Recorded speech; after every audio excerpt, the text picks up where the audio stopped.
All right. Hi, everyone. Welcome, and thank you so much for joining us tonight for a conversation with Mike Amezcua on his book, Making Mexican Chicago, From Postwar Settlement to the Age of Gentrification. My name is Caitlin, and I'm with the Seminary Co-op bookstores in Chicago. Our stores were founded in 1961, and in 2019, they became the first not-for-profit bookstores whose mission is bookselling. That mission recognizes bookstores as fundamental civic institutions and allows us to work with like-minded partners on events like this one. Tonight, we're delighted to be partnering with the U Chicago Studies program. I'll now introduce our presenters. Mike Amezcua is Assistant Professor of History at Georgetown University in Washington, D.C. He teaches and researches in Latinx history, urban history, the built environment, racial inequality, politics, and immigration. He is the author of Making Mexican Chicago, which we're here to discuss this evening, and his writing has appeared in the Washington Post, Chicago Sun-Times, and Teen Vogue. In 2020, Amezcua was the co-winner of the Arnold Hirsch Prize for Best Article in Urban History by the Urban History Association. And in 2021, he was named a Mellon Emerging Faculty Member by the Institute for Citizens and Scholars. Mike is joined in conversation by Marcia Chatelain. Marcia is a professor of history and African American studies at Georgetown University. Her latest book, the Pulitzer Prize-winning franchise, The Golden Arches in Black America, examines the intersection of the post-1968 civil rights struggle and the rise of the fast food industry. Chatelain is a proud native of Chicago, Illinois, and her first book, South Side Girls, Growing Up in the Great Migration, reimagined the mass exodus of Black Southerners to the urban North from the perspective of girls and teenage women. She's a leading public voice on the history of race, education, and food culture. We're so happy to have you both with us virtually this evening, and I'll share one final note about format.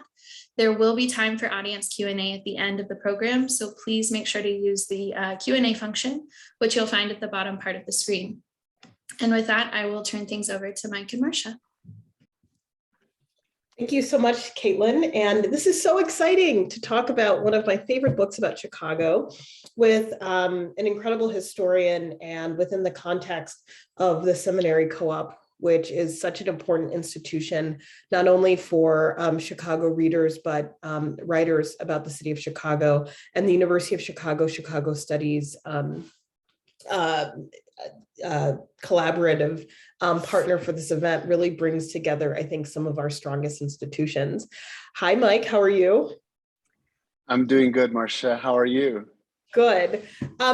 Before I start with my 1,000,001 questions about your book, why don't you help for the folks who are going to read it immediately after this webinar, can you tell us a little bit about what you are capturing in Making Mexican Chicago? Yeah, no, absolutely. Let me also just really quickly thank the Seminary Co-op and Caitlin for lending us this platform tonight. You know, as Marcia said, the Seminary Co-op is an amazing institution.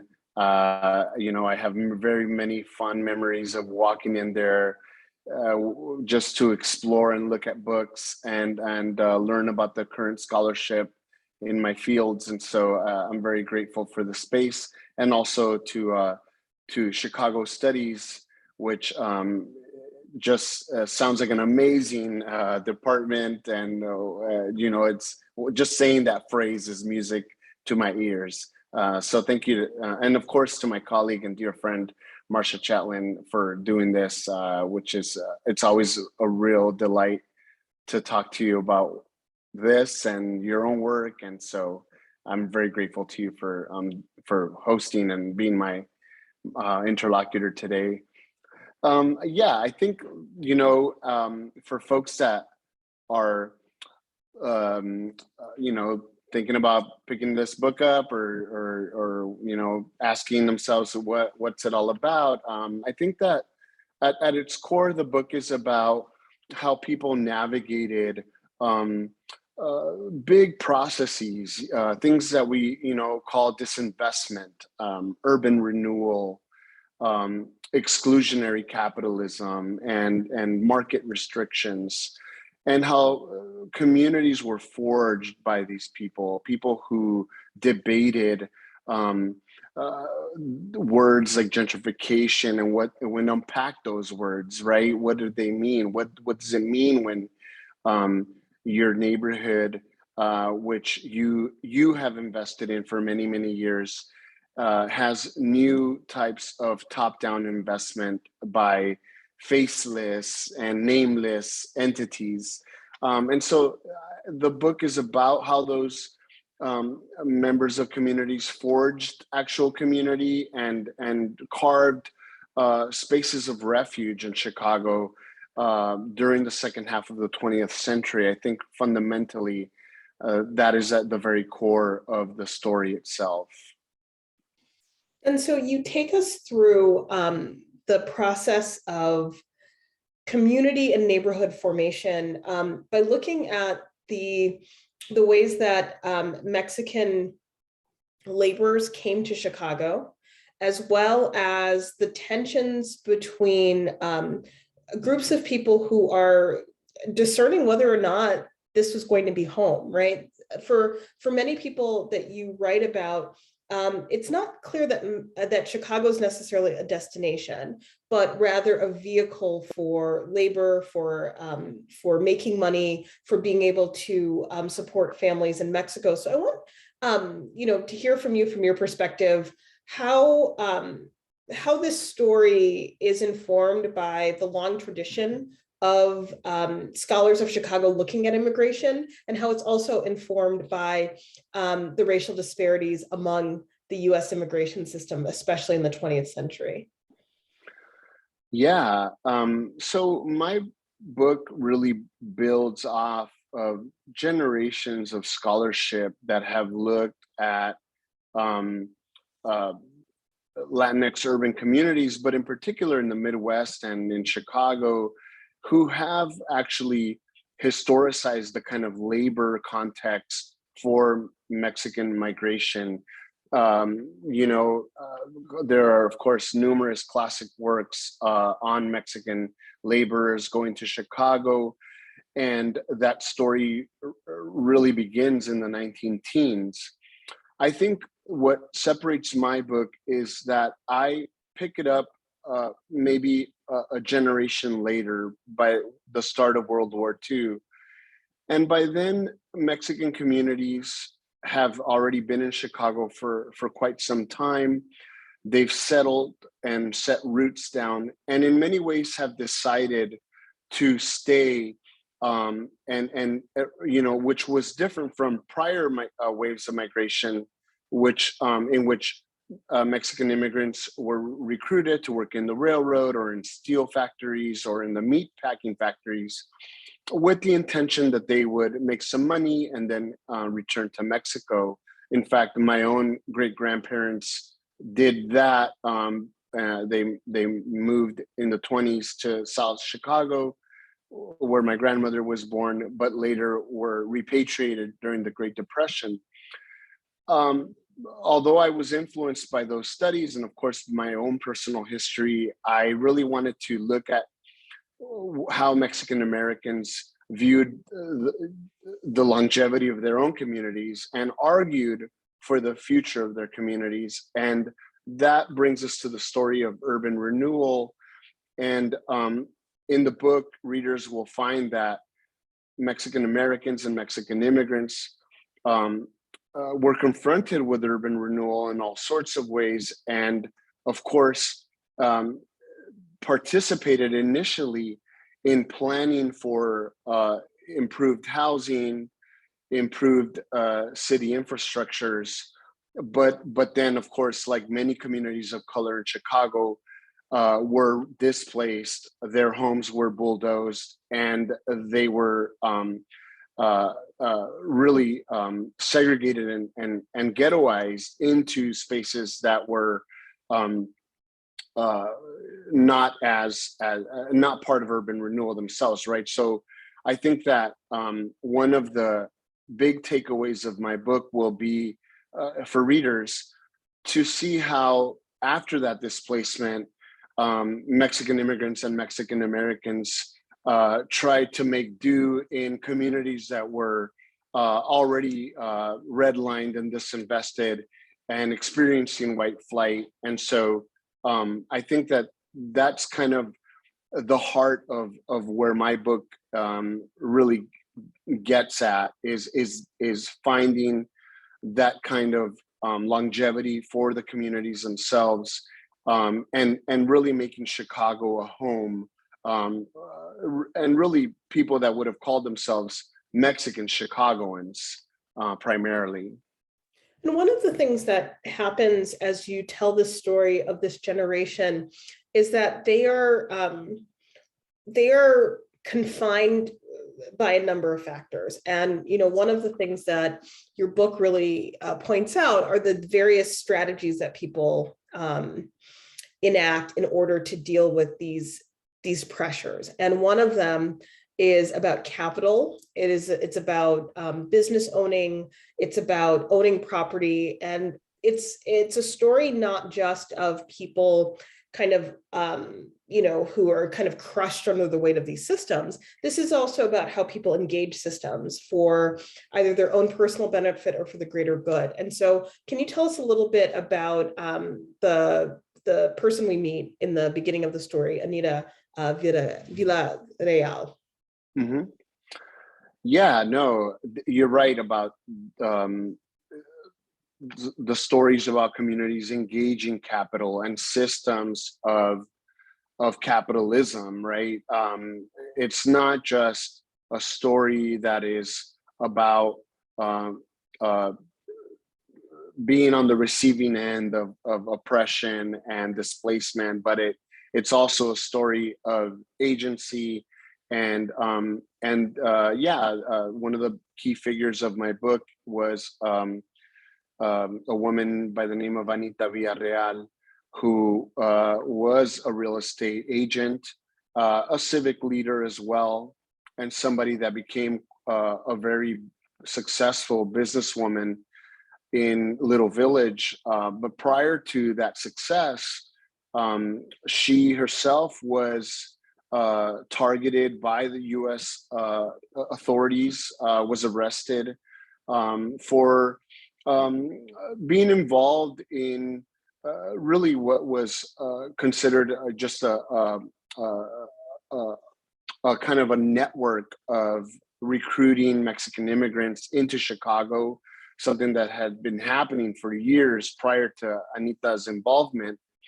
But during the 1950s, at the height of the Cold War and criminalization of immigration, Anita was indeed arrested and really scapegoated for larger problems that were going on in the country, and in particular with immigration control.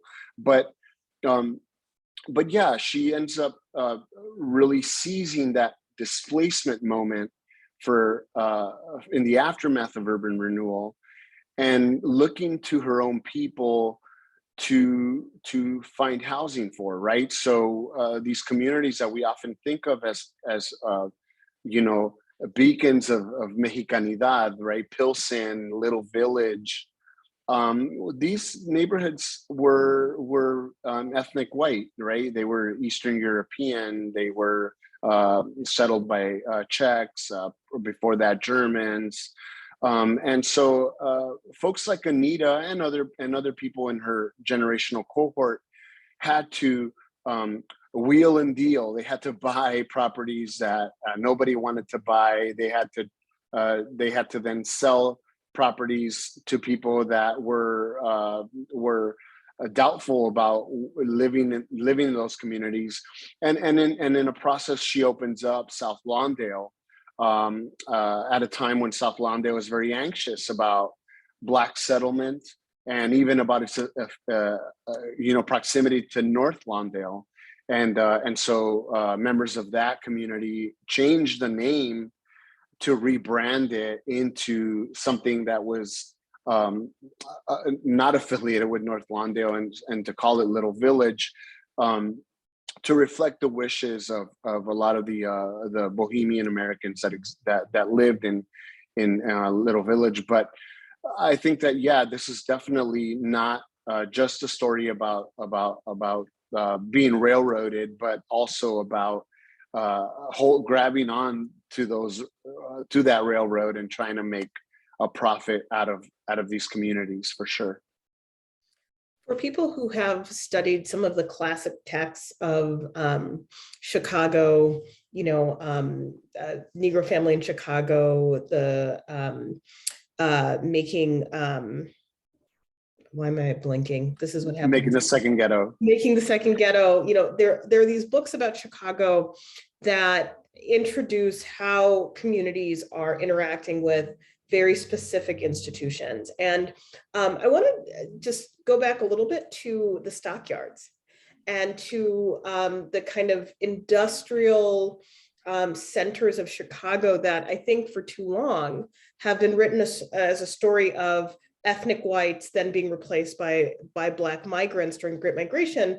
But you were showing us something I think really helpful in understanding not only Mexican labor in the United States, but particularly Mexican labor in the Midwest. Can you talk a little bit about that? No, definitely. Yeah, I mean, definitely. So, obviously, Chicago was a giant when it comes to industrial capitalism.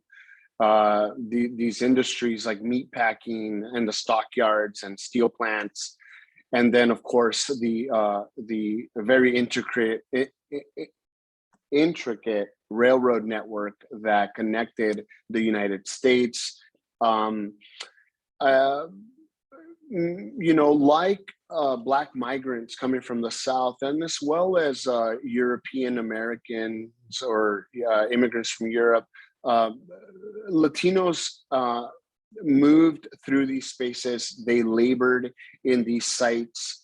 But I think what really, one of the kind of shared experiences that Latinos have with African Americans is that they remain in these industries at a time when these industries are collapsing, when there's economic transitions and deindustrialization. And so what ends up happening is that a lot of these communities are then blamed and condemned for experiencing these job losses and having to live in neighborhoods that maybe 3 or 4 generations ago were thriving neighborhoods because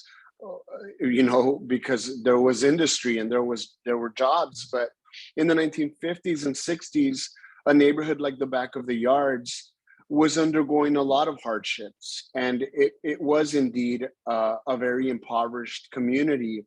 Now, that doesn't mean that the people were not working hard. It just means that the jobs disappeared, the work disappeared. And I think that in that way, Chicago and historicizing communities of color in these years, the 50s, the 60s, 70s, is really important and can really teach us a lot about other American cities that had different industries that came up during different eras, and had a different kind of demographic mix. But I think that the Chicago story is very rich for those stories that have a kind of a profound economic transition in that way. And just to kind of put a finer point there, we've got some really heavy hitters in the audience, just some names that come to mind. Maybe I'll just embarrass them a little bit, but folks like Emiliano Aguilar, who work on Latinx communities in East Chicago, Indiana. They're mapping out these stories. Richard Anderson, who's going to tell us a new history of Richard J. Daley and the Machine. And so I'm just excited about this kind of new wave of Chicago studies that's happening, that I think are going to update these classic studies, right? The Hirsches of our field, and really help us broaden our understanding of this multiracial city. Well, I'm glad that you brought up, the political questions about kind of Chicago. And although, racial capitalism is not distinct in Chicago. I think Chicago's political machine is very instructive for understanding ways that people access power. And so in looking at how, Mexican Chicago is formed, what are some of the ways that the communities that you study, how did they interact with machine politics? And, what does that help us understand again about looking at, Latinx urban history at this period of time? Definitely. One of the really interesting things about Latinx history in Chicago in this particular time is that it does actually share some processes and experiences that Black Chicagoans experience with the machine. So for instance, Chicago machine politics, which of course predate Mayor Richard J. Daley, but during the Daley era, created a kind of sub-machine within Black Chicago, right? Aldermen that were favorable to the machine that would then get some patronage for Black communities. And these systems have, been in place in various manifestations throughout the 20th century. Latinx communities didn't quite get the kind of sub-machine style that Black Chicagoans got, but they still engaged with the machine, and the machine engaged with them. Richard J. Daley understood and knew many of these communities. Now, did he bring them into the fold? Did he provide the kinds of resources that these communities needed? No, but nevertheless, these communities built a relationship. They, of course, weren't all of one mindset. There were many members of Mexican Chicago that were, of course, had an adversarial relationship to the machine. But what I'm trying to get at here is that this relationship that was built with leaders, business leaders, people like Anita Villarreal and others, was a way to get patronage in the city of Chicago for the creation of businesses, business permits, liquor licenses, attention for garbage pickup and some of the patronage jobs. At a great cost, though, right? We don't see any elected leaders in Chicago, no aldermanic leaders until really the 1980s. There are some appointed folks in the 70s, but the election kind of revolt doesn't really happen until Mayor Harold Washington. Well, Harold Washington becomes mayor. So I think that in many ways there is a shared history with Black Chicago, but in other ways there's almost like a unique kind of urban history that's happening here, in which Mexican Chicagoans are trying to engage the city through the regular kind of electoral channels, but are shut out of those. And so my book tries to explain with that shutting out of the kind of democratic participation part of it, and then what the machine, how it rose and what it meant in the barrio itself. One of, if we continue along this line of thinking about institutions, I really enjoyed your analysis of the urban renewal moment and the ways that communities are there. The writing is on the wall. What's going to happen to Pilsen? What's going to happen to Little Village? What's going to happen to the area that's immediately surrounding the University of Illinois at Chicago as it's expanding? And so, in the ways that, Chicago scholars have looked at the University of Chicago, you've done this with the University of Illinois at Chicago in some really, really, just intelligent ways of thinking about not brokerage politics necessarily, but what does it mean to have a seat at the table as the city's priorities through the higher education mechanism is becoming a force of the kind of gentrification and the displacement that, we often associate with a different kind of approach to real estate. And so can you talk a little bit about how UIC figures into this story? Yeah, no, definitely. For those of you that if you pick up the book, you'll see in chapter 5 the story of the Latinx community really holding UICC at that time, Chicago Circle, accountable to what kind of neighbor would the school be? What kind of resource would it be to local communities? In many ways, the school at that time, the local communities were really an afterthought. In the near West Side and what it was left of it in the aftermath of the urban renewal that really began in the 40s, 50s, early 60s.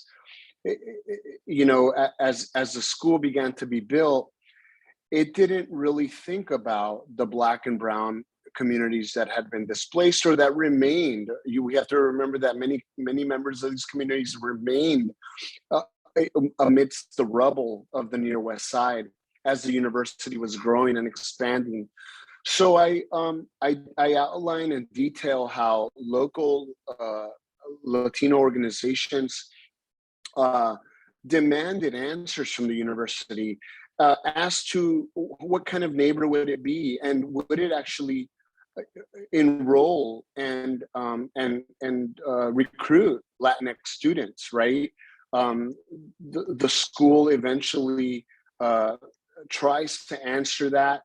And the story that I follow in chapter 5 is the kind of urban redevelopment story, which is to say that Chicanos, Chicanas, Latinx people begin to demand a kind of bottom-up urban critique of redevelopment, and they seek those tools and that demand from students that are actually in the urban planning department, which they actually see members of the local communities as allies. And so, one of the real treats for me in researching this book was to actually interview former students at UIC in the urban planning departments who were students at the time, and choosing to align with local communities in Pilsen and to help them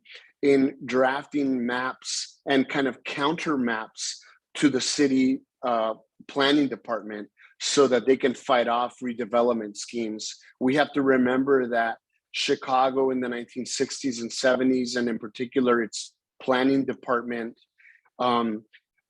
did what the business interests of Chicago wanted. And so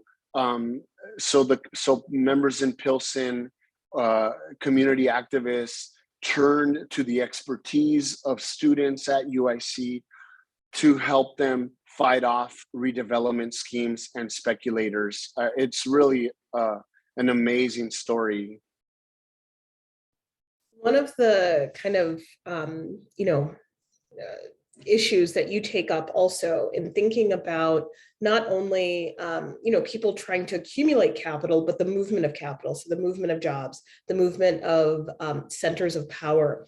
And you look at the creation of Pilsen as a kind of cultural destination and the visions of what Pilsen and who Pilsen would serve. And I think for me, again, as a Chicagoan, this is one of, I think, the strongest parts of the book in terms of helping me understand how you as an urban historian really take note of what's happening in neighborhoods beyond the surface level, right? Because I think that, with the increasing knowledge of the general public about redlining and of displacement and gentrification, we have an idea of who creates the problem. But you raised something about Pilsen, about the emergence of these arts communities that participate in a form of displacement, as well as leaders within Pilsen who are trying to create Pilsen as a destination for culture. So we have these two issues, and then the realities of the segregated real estate market of Chicago. Can you tell us a little bit about why did you identify some of these elements in telling that story? Well, one of my favorite historians of capitalism is Marcia Chatelain. So naturally, I'm going to learn a thing or two about how to tell stories about market restriction and trying to counteract those restrictions, even if it means telling uncomfortable stories about people that maybe for the right reasons are asking for the wrong things. And so Pilsen, of course, was redlined. Pilsen, of course, was disinvested.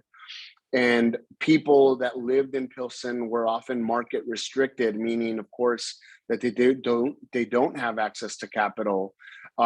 Their homes and the homes that they live in are not seen as good investments when they go to People's Bank or when they go to any other local savings and loans. They were, of course, denied loans, right? So in this book, I try to show the moment in which the neighborhood becomes marketable in the eyes of downtown business interests and City Hall.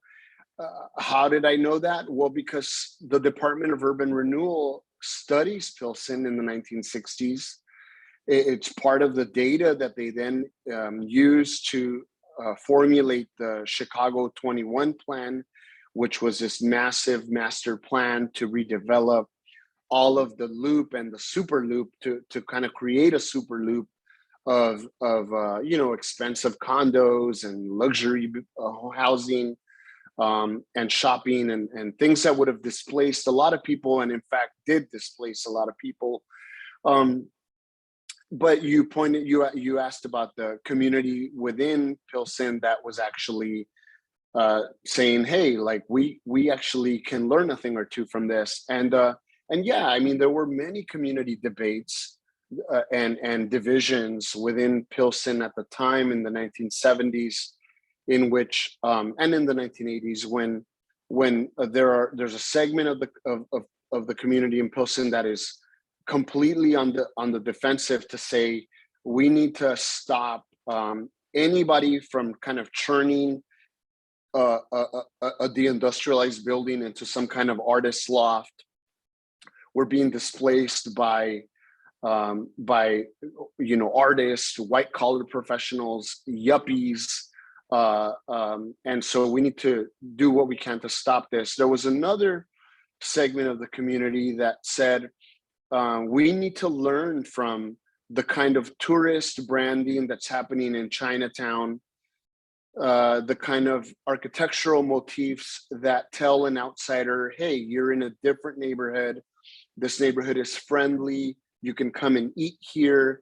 You can walk the streets safely and get a little taste of Mexico or Mexicanisms in Chicago, right? And I think that there were people that were arguing for that. Now, in Little Village, eventually in the 1980s, Anita Villarreal, along with a group of civic leaders, are able to build the Arch, which is a kind of the entryway to Little Village. And so Pilsen looks to that as well to try to attract tourism. The 1970s and early 1980s, these are hard times for people in Pilsen. Yes, there are yuppies coming in. Yes, there are gentrifiers trying to pick off buildings, but there's also a lot of hardship. The economy is in decline. Industries have closed nearby.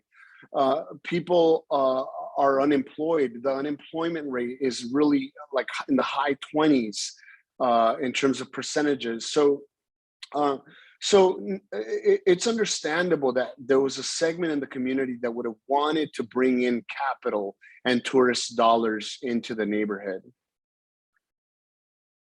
Well, one of the things, and for the folks in the audience, we'll be wrapping up our part of the conversation in about 10 minutes. So if you have questions for Mike about his book, please enter it in the Q&A, and we'll make sure that you can get your thoughts about making Mexican Chicago as part of this conversation.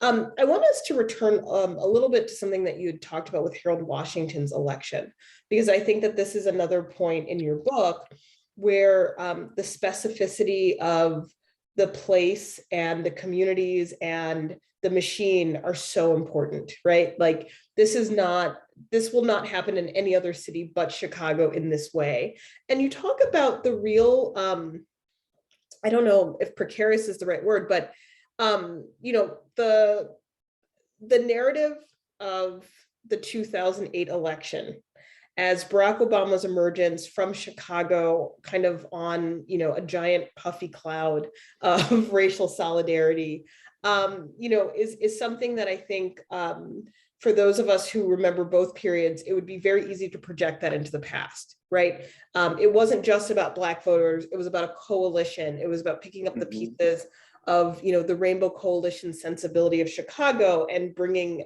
Mayor Washington to the fore, but that's not actually what happened. And you talk about, you know, Harold Washington's election, you know, as it relates to this story. Can you tell a little bit about, you know, why that moment is so important for the story of Mexican Chicago after the 1980s?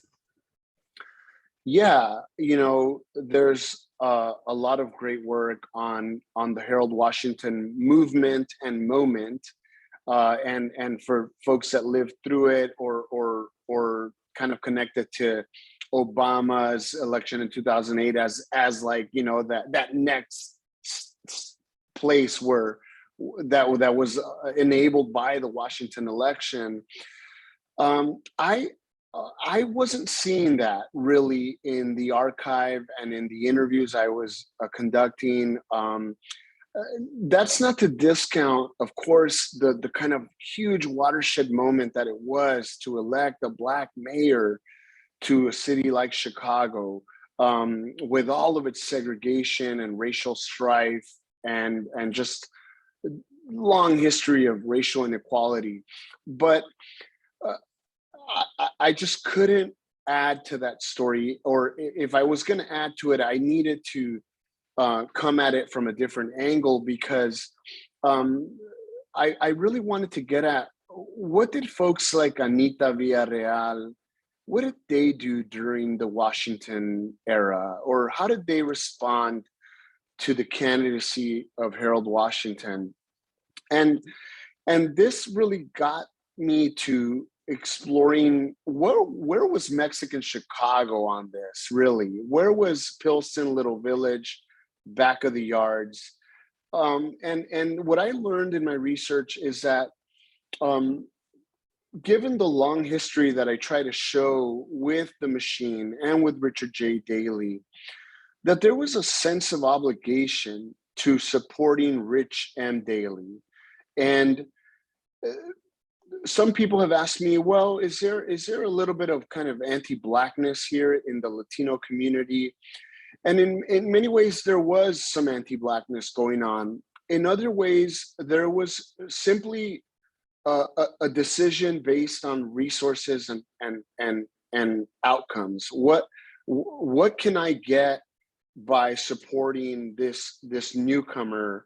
Why would I risk my business or my position or my standing here by supporting this newcomer who's challenging the machine? And I think that was a calculation made by people like Anita Villarreal and many other civic leaders who fundamentally could not support somebody like Harold Washington, nor the young people in the Latinx community that were supporting Harold Washington. And here primarily, I think of people like Rudy Lozano, a legendary figure in Chicago, Mexican Chicago's history, who was a a political organizer, a labor organizer, and somebody that helped Washington get elected. And so I show the kind of debates happening within the kind of business and merchant leadership in Mexican Chicago that did not support Washington, and that did not want to jeopardize their standing and connection with the machine. Eventually, of course, the story goes that a new crop of young Latino leaders that are aligned with Washington also get elected. Right here, we're I think of Chuy Garcia.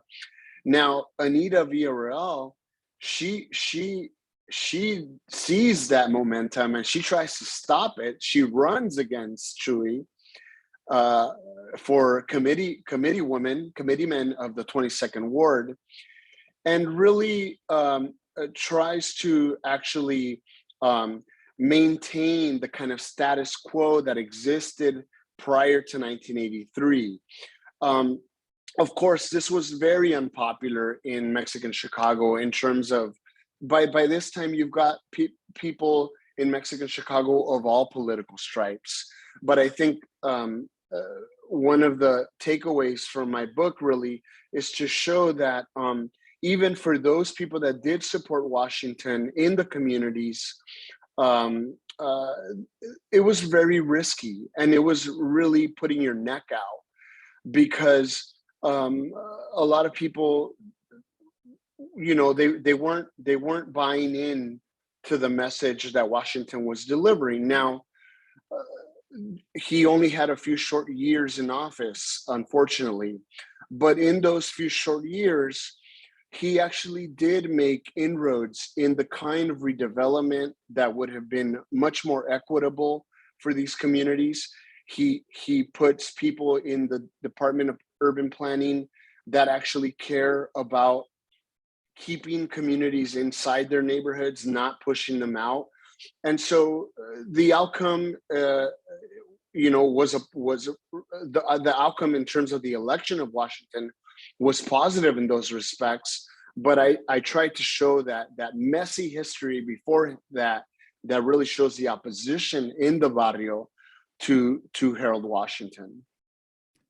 And before I turn to the audience questions, I was just curious, Mike, having written this incredible book and having spent so much time thinking about, neighborhoods and communities in Chicago, what are some of the kind of lessons or takeaways that communities today can use from your book when we think about, the myriad of issues in the city of Chicago? This is not my own political soapbox, so maybe I'll just shut up and stop there. But in light of some of the challenges in the city of Chicago, what are some of the lessons we can learn from your book about power and community?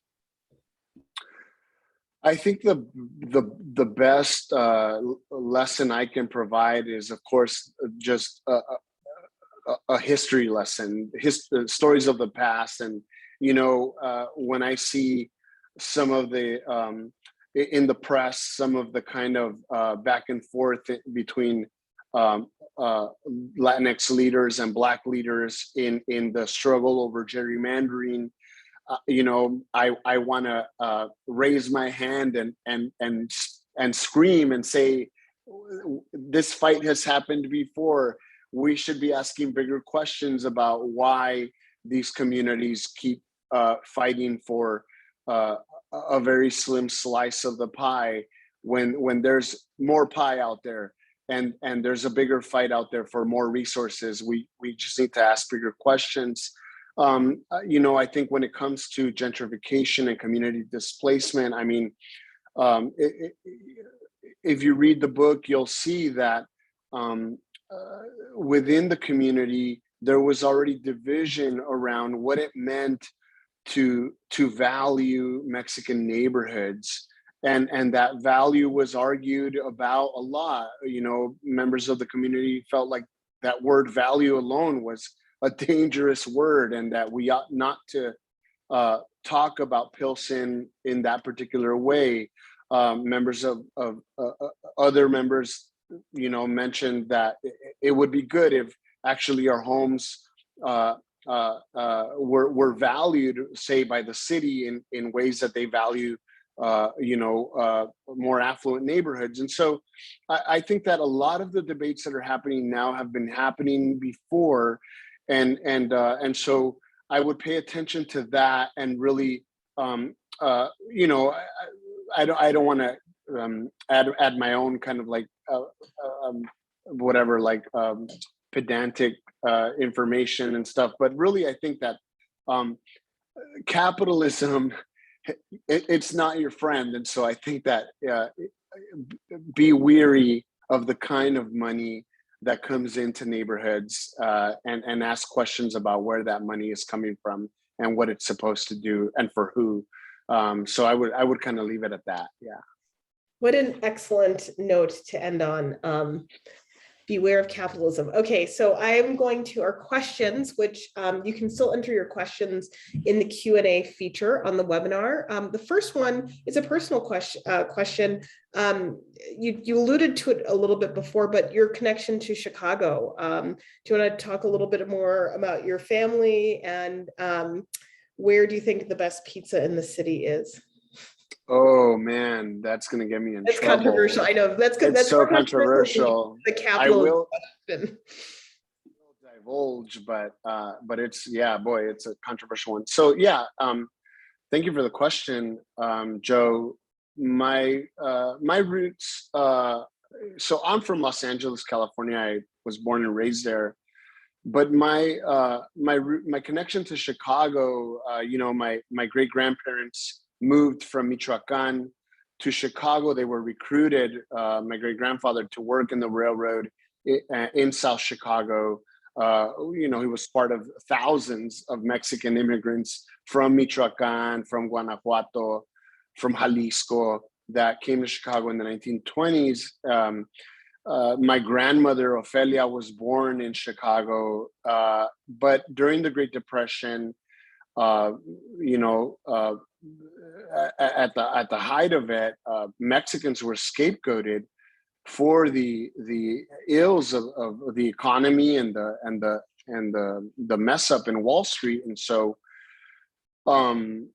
Mexicans in LA, Detroit, Denver, everywhere were blamed for the depression and were repatriated, returned to Mexico. In many cases, American-born children who'd never been to Mexico, like my grandmother. And so I was fascinated by that story. I heard it a bazillion times from my mother, who was the daughter of Ofelia, but herself was an undocumented immigrant from Mexico, because when Ofelia was deported with her parents, she never returned to the United States. It took another generation of my family to come to the United States. My mother went to LA. So that's my connection to Chicago.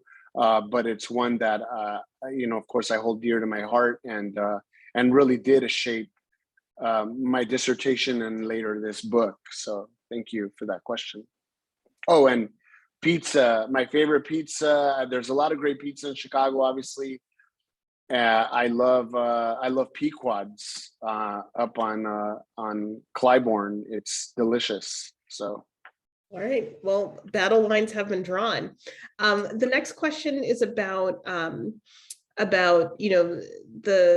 the fact that there wasn't kind of one view of things in Chicago among Mexican and Mexican Americans. Can you take us through some of those political or ideological cleavages operating within the Mexican and Mexican American community in your book? I try to show the ideological cleavages throughout the second half of the 20th century. So if we're talking about the era of urban renewal in the 1950s and early 60s, there was plenty of debate happening in the Near West Side at the time.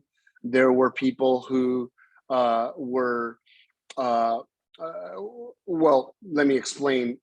The Housing Act of 1949 and later the Housing Act of 1954 created a kind of a mandate that any kind of displacement or bulldozing of homes needed to require the building of new homes to replace that housing. And in order to do that, it needed to take the pulse of the local communities through what they called community or citizen participation to plan the future of those neighborhoods. And so many Mexican Americans participated in these citizen participation review boards. They looked at maps, they looked at plans. Other members of the community, once they saw the bulldozers arrive, understood that there would be no replacing of homes here, and that they would actually be the victims of urban renewal. And this is not unique to Latinx urban history. The Black communities understood this well, and had names for urban renewal. We know what those phrases were. I think that I try to show the diversity of opinions, but also the ideological cleavages, because I think what it does is it shows a kind of intellectual contribution by ordinary community members that are thinking and engaging with the larger stakes and the larger themes of the United States in the second half of the 20th century, whether we're talking about urban renewal or racial capitalism or federal disinvestment or neoliberal investment. I try to show the varying opinions that people had and the ways that they informed those opinions. The second part of that question looks at the relationship between Mexicans creating community in the midst of all these different forces. The question or the comment, looks at, what are some other ways that you thought about change in terms of the Cold War, the Civil Rights Movement, Vietnam, the New Deal, globalization, pick one, if you will. Of these other these backdrops, which one do you think also was helpful in understanding these changes? Yeah, no, that part of the question is fantastic, and obviously, I would probably need like 20 minutes at least. But I think let me just say that if you read the book and if you follow the story of Anita Villarreal, you see clearly that the story of the kind of the rise and fall of the New Deal order is experienced by Anita. This is somebody who was a fervent New Dealer, a supporter of Roosevelt and Truman, advocate of public housing in the era of urban renewal, but in seeing the kind of periods in which the regime of immigration control impacts her life in particular ways, and the mistreatment of Mexican workers who themselves have to navigate major, to use your word, gargantuan shifts in the economy from a kind of Fordist economy to a service economy. Anita becomes a fervent capitalist because in her perspective, better it be her than some outsider. She's, a Mexican Chicagoan. She speaks Spanish. She herself has lived through many of the same processes that Mexican immigrants have lived through. And so her take would be that she needed to not only try to sell Mexican immigrants homes, but then school them in the ways of the machine and in the ways of kind of local capital building, right? Capitalism, small c, like neighborhood capitalism, merchant capitalism. And I think in those ways, you see a kind of process that probably tracks with a lot of other communities and urban histories of the 20th century. But yeah, I think a lot of those major events and watershed moments are definitely central in this book for sure. And Jose Alcala wanted to know if you were familiar with the Alcala, the Pintos, and the Valdivia families in Chicago. Those are some familiar names for sure. When I see the name Alcala, I think of people that worked in the stockyards. There was a large Alcala family there, and you know, when I think of these last names in the back of the yards, the Chicos, the Maestres, these are folks that worked alongside other packing house workers, Black packing house workers who forged a historic union in the 1940s that was the United Packing House Workers of America, that thought about race and being multiracial and being coalitional. And in those ways, they really upped the ante for labor rights for marginalized communities.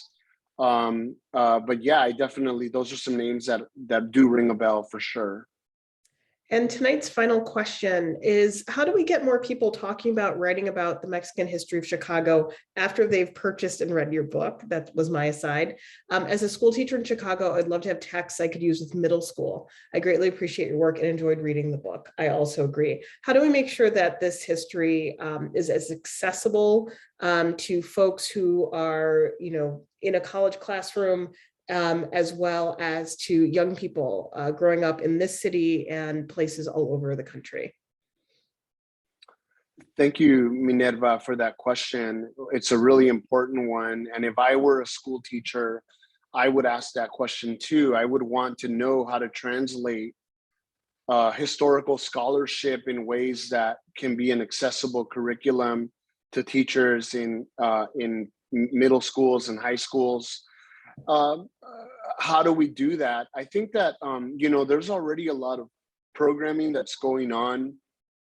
I can't say exactly who's doing it, but the Organization of American Historians usually has a connection with teachers and creating resources that really help build teaching materials that come from historians and historical scholarship, so that it gets you know, put into curriculums. But I would be, you know, willing to think with you and collaborate with you in ways that we can tell more histories about Latinx people in Chicago schools. You know, I didn't go to public school in Chicago. I went to public school in LA, where I learned nothing about Mexicans in Los Angeles, even though I lived in a very Mexican city. And so I think my answer really would be that I would love to collaborate with you, work with you in any way that I can to make sure that this scholarship is accessible to students in Chicago for sure. Excellent. Well, join me virtually, everyone, in applauding my friend and colleague, Mike Amesco, on the publication of his incredible book. Thank you. Yes, thank you so much, everyone. Thank you, Mike and Marcia, for such a wonderful and insightful conversation tonight. Thank you to the Chicago Studies team for their partnership on this event. And thank you to all of you for joining us. We hope to see you at another event very soon. You can see our full lineup at semcoop.com/event. And don't forget to grab your copy of Making Mexican Chicago. Thank you all and have a great night. Bye-bye. Bye-bye.